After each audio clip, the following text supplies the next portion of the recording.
हेमंत बिश्व शर्मा जो कि मुख्यमंत्री हैं असम के, उनके बयान को लेकर, राहुल गांधी पर दिए हुए बयान को लेकर पूरा विपक्ष बौखलाया हुआ है। कांग्रेसी प्रदर्शन कर रहे हैं। सवाल यह है कि आखिरकार हेमंत बिश्व शर्मा ने ऐसा क्या कह दिया जो कांग्रेसियों को मिर्ची लग गई। और मिर्ची लगी कांग्रेसियों को यह तो समझ में आता है क्योंकि राहुल गांधी उनके प्रमुख हैं, प्रमुख नेता हैं।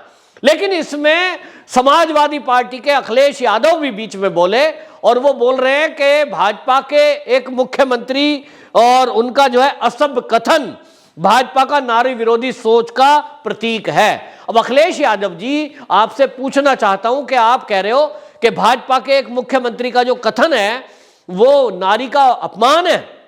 क्या कह दिया उन्होंने? हेमंत बिश्व शर्मा ने केवल इसलिए कहा कि राहुल गांधी जो सर्जिकल स्ट्राइक पर सवाल उठा रहा था, जो हमारे स्वर्गीय सीडीएस विपिन रावत जी को सड़क का गुंडा कांग्रेसी कह रहे थे, सर्जिकल स्ट्राइक पर बात करते हुए उन्होंने ये कहा कि वो सर्जिकल स्ट्राइक पर सबूत मांग रहे थे। तो क्या इस देश ने कभी राहुल गांधी के पिता का सबूत मांगा कि आपका पिता कौन है? अब इसमें बताइए, इसमें अपमान क्या कर दिया? इसमें नारी कहां से आ गई? बात पिता का पूछा गया, मां पर कोई सवाल नहीं उठाया गया। अब आते हैं अखिलेश यादव के बयान पर, जो इस बात का बयान दे रहे हैं कि साहब एक बीजेपी के जो सीएम है, मुख्यमंत्री है, उन्होंने नारी का अपमान कर दिया। तो अखिलेश यादव जी, आपके पिता ने एक बार क्या बयान दिया था? वो नारी के सम्मान में था क्या? कि जब रेप की घटना को वो ये कह रहे थे बच्चे हैं गलतियां हो जाती हैं, लड़के हैं गलतियां हो जाती है। ये रेप करने वाले अपराधी को आपके पिताजी ये कह रहे थे गलतियां हो जाती हैं बच्चों से। ये महिला का अपमान नहीं था। अब आपको ये महिला का अपमान याद आ रहा है, और वो भी राहुल गांधी के बयान पर। राहुल गांधी जिसको लेकर सोशल मीडिया में इधर उधर की बातें चलती हैं, ऐसी तो कोई क्लियर बात की नहीं। ये बात जरूर है कि कुछ लोगों ने ये सोशल मीडिया पर भी और मीडिया में भी ये कहा है, वो चीजें आई हैं कि राहुल गांधी के पिता कौन है, इसके बारे में कौन नहीं जानता। तो इन्होंने पूछा कि हमने तो सबूत नहीं मांगा, क्योंकि एक सवाल तो रहता है। अब जो देश की सेना का अपमान करे, देश की सेना के पराक्रम का अपमान करे और उस पर सवाल करे कि सबूत दीजिए, तो गुस्सा आएगा कि नहीं आएगा? हर राष्ट्रवादी व्यक्ति को गुस्सा आएगा, जो हर देशभक्त व्यक्ति है उसको गुस्सा आएगा। और हेमंत बिश्व शर्मा का यह बयान नॉर्मल वे में नहीं है, ये गुस्से में है। ये उन्होंने बयान उत्तराखंड की एक रैली को संबोधित करते समय दिया कि वो इस धरा पर मैं खड़ा हूं जहां से लगभग हर घर से कोई ना कोई सेना में फौजी है, सेना में रहकर देश की सेवा करता है। और वो ऐसे में राहुल गांधी या कांग्रेस आकर अब वोट मांग रही है, जिन्होंने सीडीएस विपिन रावत को सड़क का गुंडा कहा, जिन्होंने जो है इस मुद्दे पर सवाल उठाया था कि सर्जिकल स्ट्राइक हुई, इसका सबूत दो। तो जो इस तरह के सबूत मांगेंगे उनसे तो ये बात की जाएगी कि तुम अपने पिता का सबूत दो। ये वो ओनली राहुल पर नहीं है, ये उन सब के लिए है जिन्होंने सर्जिकल स्ट्राइक पर सवाल उठाया। तो आप हेमंत बिश्व शर्मा का सवाल पर बात कर रहे हो। हेमंत बिश्व शर्मा तो वो नेता हैं, आज वो बीजेपी में है, मुख्यमंत्री असम के हैं, लेकिन वो कांग्रेस में कितने लंबे समय रहे। और हेमंत बिश्व शर्मा उन लोगों में है जो कांग्रेस में राहुल गांधी के दोस्तों में गिनती होती थी, यानी बिल्कुल निकट के। और वो आज निकट का व्यक्ति अंदर की सारी कांग्रेस की बातें जानता है। तो वो अगर सवाल उठा रहे हैं, वो राहुल गांधी को निकट से जानते हैं, तो उन्होंने सवाल उठाया है। सवाल तो ये भी है कि अभी हेमंत बिश्व शर्मा ने एक और सवाल उठाया, और वो इसलिए कि राहुल गांधी ने जो संसद के अंदर कहा कि हमारा देश एक राष्ट्र नहीं है, ये राज्यों का समूह है। अब ये राहुल गांधी का ये बयान देना कि ये देश हमारा राष्ट्र नहीं, राज्यों का समूह है, ये बयान कोई देशद्रोही दे सकता है? इस देश को कोई ऐसा कह सकता है क्या कि ये एक राष्ट्र नहीं है? जबकि ये कभी से कभी, सनातन से सनातन, पुरातन से पुरातन ये राष्ट्र है। ये राज्यों का समूह नहीं है, ये कबीलों का समूह नहीं है। इसको हाँ, बाहर बैठे हुए विदेशी लोग, विदेशी ताकतें, भारत विरोधी ताकतें, वो जरूर ऐसा कहती रही हैं। ये तो कभी कबीले हुआ करते थे, ये कबीलों के राजा हुआ करते थे, ये तो कभी एक देश था ही नहीं। भाई, जब सभ्यता की शुरुआत हुई, हड़प्पा की सभ्यता है, मोहनजोदड़ो सभ्यता है, तब से ये राष्ट्र रहा है। और अगर ये राष्ट्र नहीं रहा तो आप बताइए कि छत्रपति शिवाजी महाराज, राणा प्रताप जी, विक्रमादित्य जी महाराज, इन्होंने कहां शासन किया था? इनके राज्यों का पता लगाओ। क्या ये राज्यों के समूह पर राज करते थे या एक राष्ट्र के ये राजा थे?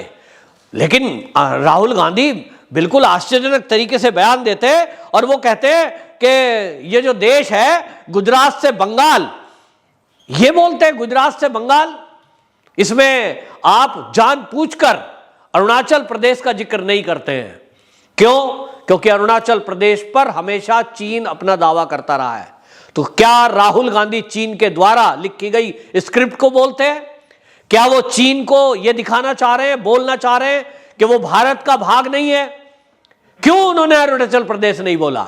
अगर वो इस तरह से गुजरात से बताना चाहते हैं कि भारत की आखिरी सीमा गुजरात कच्छ से लेकर और कहां तक जाती है, तो अरुणाचल प्रदेश है। अगर एक दिशा में बात करें, कश्मीर से कन्याकुमारी, यह शब्द बोला जाता है।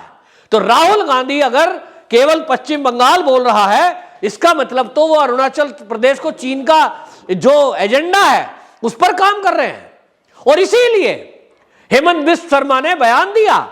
उन्होंने कहा कि एक समय में जिस तरह की भाषा आज राहुल गांधी बोल रहे हैं, इस तरह की भाषा कभी देश के बंटवारे के पहले मोहम्मद अली जिन्ना बोलता था।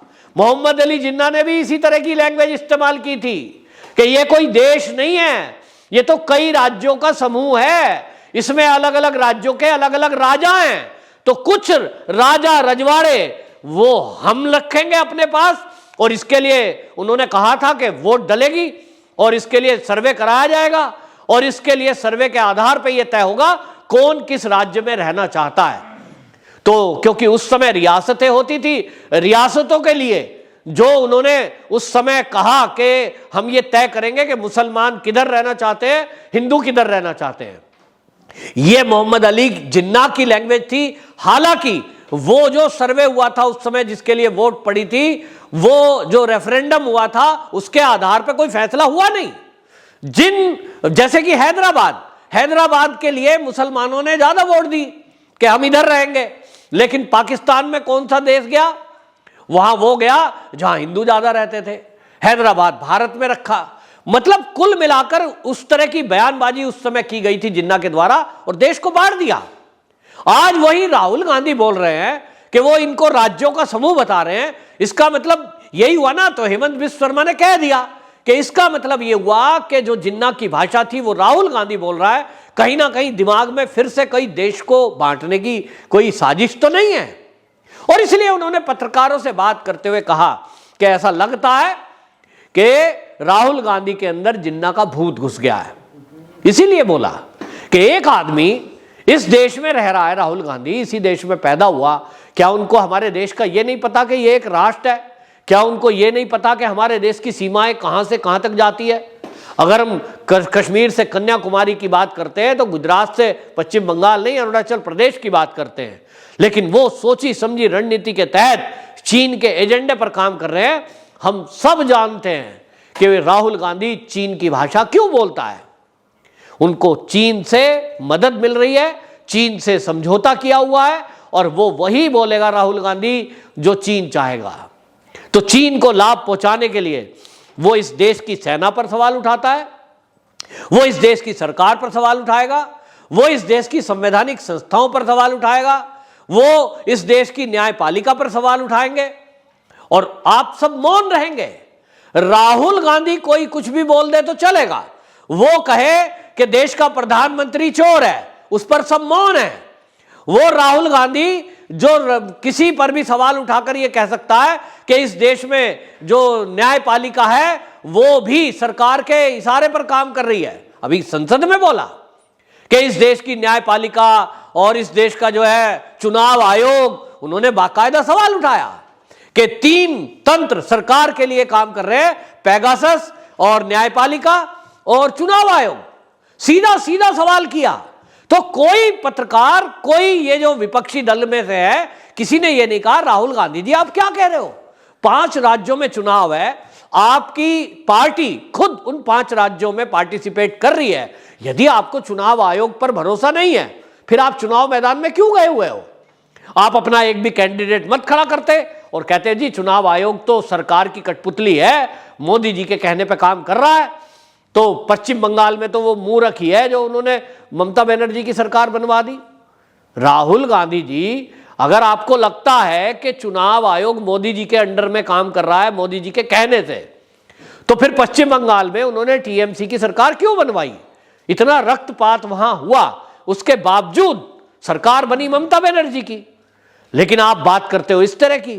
इसी तरह अगर आप ये कहते हो 2014 से मोदी जी केंद्र में आए हैं, न्यायपालिका मोदी जी के अंडर में है, तो इसका मतलब 2014 के बाद जितने फैसले कोर्ट ने दिए हैं, सुप्रीम कोर्ट या हाई कोर्ट ने, वो सब के सब बीजेपी के कहने से है।